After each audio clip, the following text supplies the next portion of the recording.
সারা দেশে ব্যাপক প্রাণহানি ঘটেছে। কেউ হারিয়েছেন তার সন্তান, কেউ বা হারিয়েছেন আপনজনকে।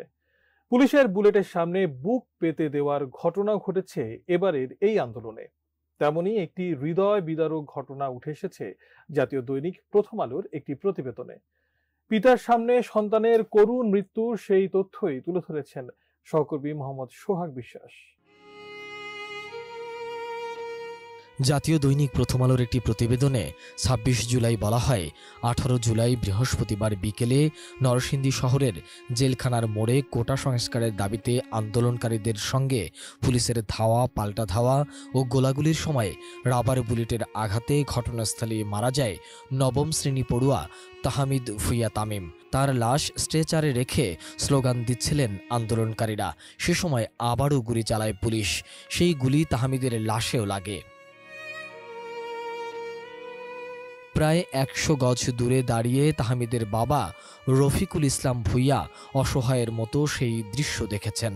আন্দোলনকারীদের মধ্যে গুলিবিদ্ধ হয়ে সেদিন হাসপাতালে চিকিৎসা নিতে যাওয়া একাধিক শিক্ষার্থীও লাশের গায়ে আবার গুলি লাগার বর্ণনা দিয়েছেন বলেও ওই প্রতিবেদনে উল্লেখ করা হয়।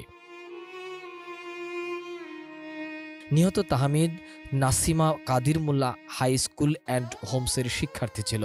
পল্লী চিকিৎসক বাবা ও গৃহিণী মায়ের ৩ সন্তানের মধ্যে সবার বড় ছিল তাহমিদ। ১৩ ও ৩ বছর বয়সী ২টি বোনও রয়েছে তার। তাহমিদের বাড়ি জেলখানা মোড় থেকে ৩০০ গজ দূরে, সদর উপজেলার চিনিশপুর ইউনিয়নের নন্দীপাড়া গ্রামে। ওই দিনের পর থেকেই তাহমিদের বাবা হতবিহ্বল হয়ে আছেন। তাহমিদের স্বজনরা জানান, ঘটনার দিন পরিবারের সবাই একসঙ্গে দুপুরের খাবার খেয়েছেন। বিশ্রামের জন্য বিছানায় শুয়ে তাহমিদ ও তার ছোট বোন লিনাত মুঠোফোন নিয়ে খেলা করছিল। এক পর্যায়ে তাহমিদ ঘর থেকে বেরিয়ে যায়। এ সময় মা রান্নাঘরে কাজ করছিলেন আর পাশের ঘরেই ঘুমোচ্ছিলেন বাবা।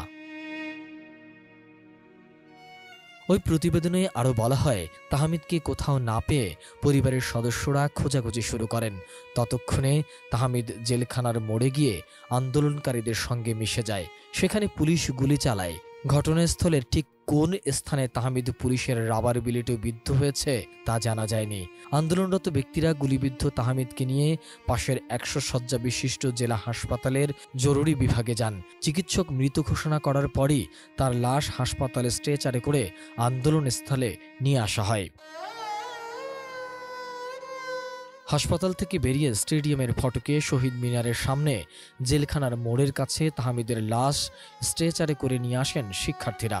এ সময় তার লাশ সামনে রেখে স্লোগান দিতে থাকেন তারা।